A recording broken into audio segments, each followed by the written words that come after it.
Welcome to the Real News Network. I'm Paul Jay in Washington.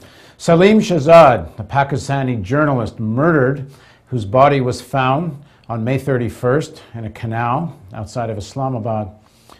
Salim was a Pakistan bureau chief for Asia Times Online. He was an often contributor to the Real News Network. In fact, we interviewed Salim only a few days before he disappeared and then was later found, killed. Salim had recently written a book that was published just days before his death, titled Inside Al-Qaeda and the Taliban Beyond 9/11. Gareth Porter, investigative journalist and historian, has a copy of the book, has been going through it, and he's going to report now on its contents. Thanks for joining us, Gareth. Thank you, Paul. So what's the first main beat in his book? I think the major theme that emerges from this book that is extremely important is just how the Al-Qaeda strategists who were, to whom Salim Shahzad was given unique access over the past few years, were telling him that their real objective beyond Afghanistan was to divide the Islamic world sharply between the rulers, the regimes of these countries that are largely Islamic, and the populace whom they hoped they could provoke into uprisings against them, or khuruj as in the Arabic term. And in order to do that, what these Al-Qaeda strategists told Shahzad was that they saw the U.S. NATO occupation of Afghanistan as the biggest single benefit to their strategy. And of course, this would also apply as well to Iraq.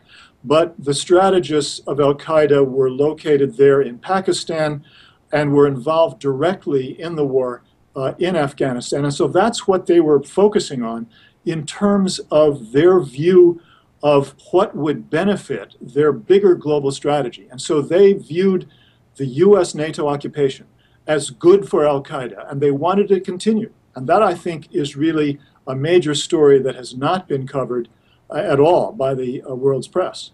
I mean, there's some irony to this, is that in the aftermath of 9/11, instead of a full-scale invasion of Afghanistan, because of a quite separate agenda we now know by the Bush-Cheney regime of wanting to go after Iraq, they used 9/11 not as a big-scale invasion of Afghanistan, but to head to Iraq. And of course, the irony of all that for Al-Qaeda is that it creates a situation where, in fact, Iran benefits greatly in the final analysis in Iraq, having a government in Iraq that's very probably as friendly or more friendly with Iran than it is with the United States.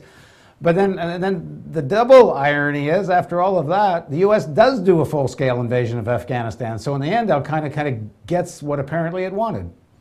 Well, that's exactly right. I mean, there's no doubt that Al-Qaeda was the primary benefactor of the U.S.-NATO war in Afghanistan.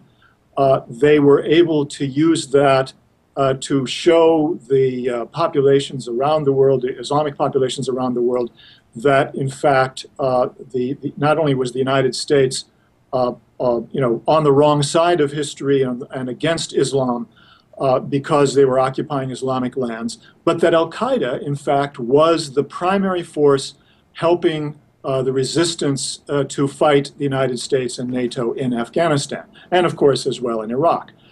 So it was viewed as really strategically the single most important thing going on for Al-Qaeda.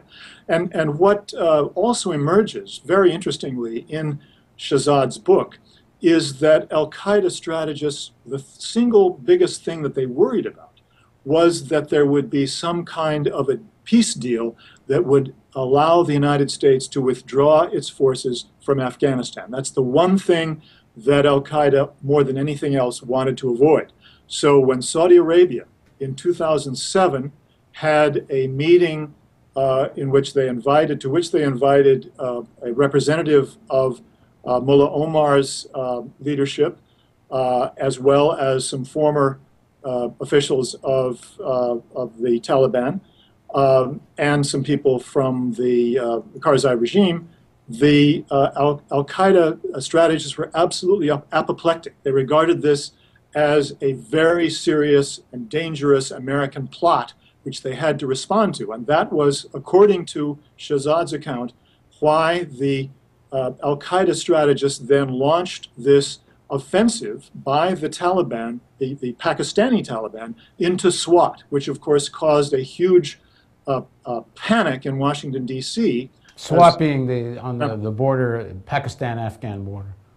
That's right, in Pakistan, and this was the furthest reach of the Pakistani Taliban towards Islamabad in the entire conflict in Pakistan. So there was a great deal of concern in Washington and very strong response from Washington threatening Pakistan that they had to do something about it. Well, what was really going on there was that al-Qaeda was very concerned that they needed to buck up the Taliban in Afghanistan by having this diversionary move in Pakistan, so that the balance of forces would again be in favor of the Taliban in Afghanistan, and that the Taliban would not be tempted to reach any deal with the United States.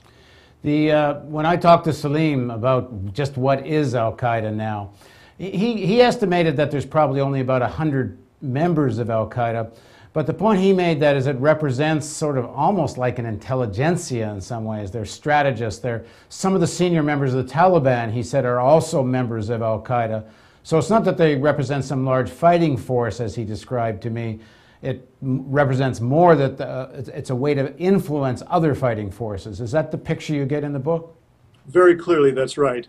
What he was very impressed by in terms of al-Qaeda strategy was just how clever they were in using the tribal areas, the population of the tribal areas of Pakistan, as a military political base of operations, not just for the Taliban in Afghanistan, but for the global strategy of al-Qaeda to turn this population into really the first major Islamic insurgency against a government of an Islamic country, that is the state of Pakistan. And so what he argues, I think quite cogently, that is to say Shahzad argues in the book, is that that al-Qaeda basically merged into primarily the Pakistani Taliban organization. And essentially that organization then took on the ideology and the strategy that al-Qaeda's strategist really came forward with originally. Now this points to a date which you talk about in an article you have coming up and is in his book, which is that in fact there seems to have been a deal to begin with between Musharraf and al-Qaeda after 9/11, leave each other alone and we'll leave you alone, which then under American pressure Pakistan starts going after al-Qaeda and the deal breaks. Is this part of what leads to this Pakistan Taliban taking on the Pakistani state?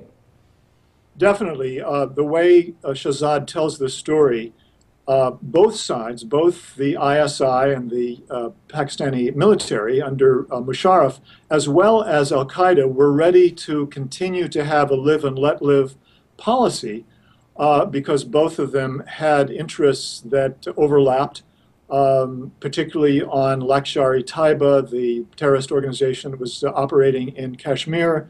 And so after 9/11, they were continuing that very ginger cooperation. But soon after that, in 2003, you had a series of incidents which really caused the breakdown of that relationship. On one hand, you had an attack by the Pakistani military using helicopters in South Waziristan, which caused the deaths of a number of al-Qaeda militants. And clearly, the al-Qaeda organization was very upset about that, and they decided to retaliate.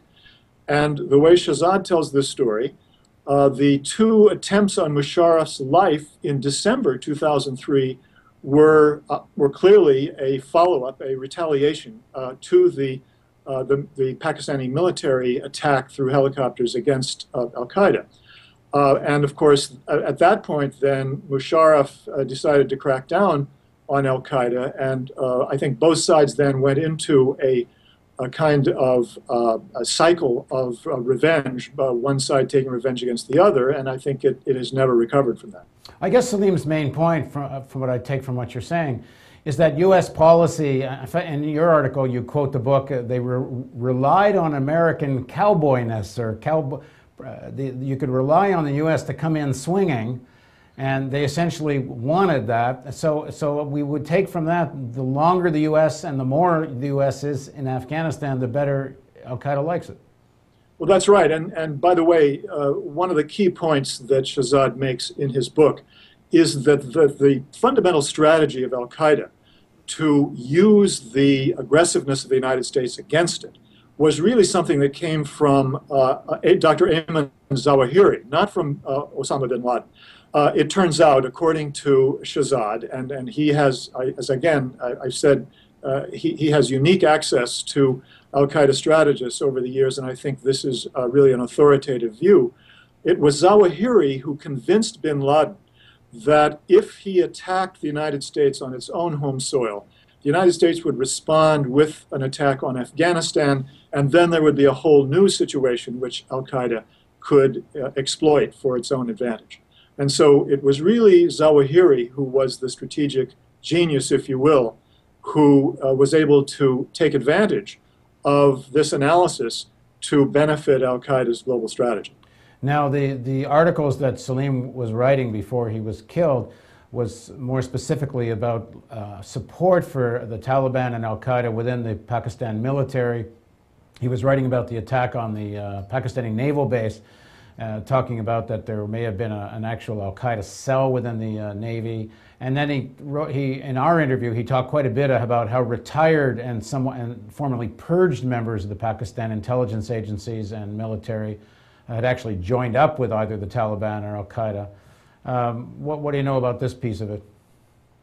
Well, that's right. He does talk about the fact that some veterans of the Pakistani military did go into al-Qaeda. In fact, one of the people that he talks about was instrumental in some very key al-Qaeda terrorist operations in Pakistan, and so he regards the contribution of some ex-military people as important to al-Qaeda's strategy there.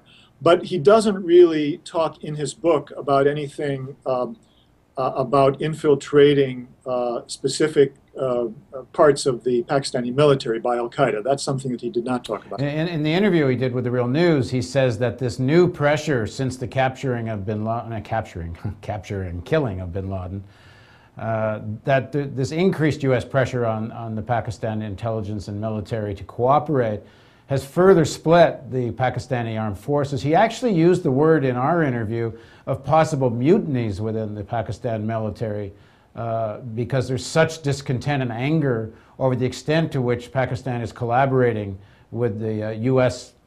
War in Afghanistan and generally in the region. Well, he certainly anticipates, that is, Shahzad anticipates the further development of splits within the Pakistani political system over the issue of pressure from the United States, because he talks about the anticipation by the al-Qaeda strategists earlier on that U.S. pressure on the Pakistani military would cause the Pakistani military to join up fully with the U.S. war on terrorism, and that in turn would, again, benefit the larger strategy of al-Qaeda in Pakistan. It would make it possible to launch an uprising within Pakistan against the Pakistani state. So I think he was certainly anticipating that this would continue to take place, but I think the developments that he was referring to in his interview with you were things that have happened since his book was completed, so it's not really discussed there. So the fundamental theme of the book, it seems, is that the more aggressive the U.S. gets, the more it strengthens AQ forces, and so they're quite happy with the current policy. Absolutely, and this, of course, is exactly the opposite of the narrative that you get from the U.S. military and the Pentagon when Robert Gates and Admiral Mullen were testifying before the Congress in early December 2009 to provide a justification for the escalation of the war in Afghanistan by the United States.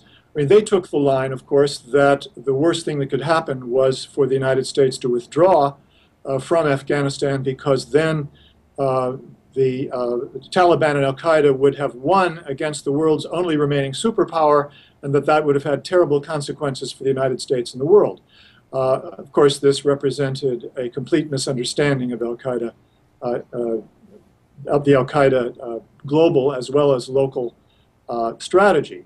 And by the way, it also misunderstood fundamentally the relationship between the Taliban and Al-Qaeda. One of the other revelations in his book, although it's not the only place where there's evidence of this, is that Al-Qaeda and Taliban had very, very different views, of course, on strategy with regard to where the emphasis should be, and indeed whether Al-Qaeda should be carrying out an uprising, trying to launch an uprising against the Pakistani regime.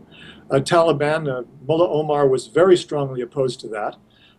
And one of the very interesting revelations in the book by Shahzad is that the creation of the Tehrik-e-Taliban, the neo-Taliban, in Pakistan by Al-Qaeda was in large part to try to draw the Afghan Taliban away from the leadership of Mullah Omar, because they viewed Mullah Omar as somebody who was not ready to go along with Al-Qaeda strategy. So once again, I mean, the whole idea that Mullah Omar is somehow in bed with bin Laden and Al-Qaeda strategy is completely wrong-headed. It always was from the beginning. Well, the book, again, is called Inside Al-Qaeda and the Taliban, Beyond 9/11, by Salim Shahzad. I guess it will be available soon, somewhere. Maybe we'll try to get a hold of it, make it available here. Thanks for joining us, Gareth. Thanks very much, Paul. And thank you for joining us on the Real News Network.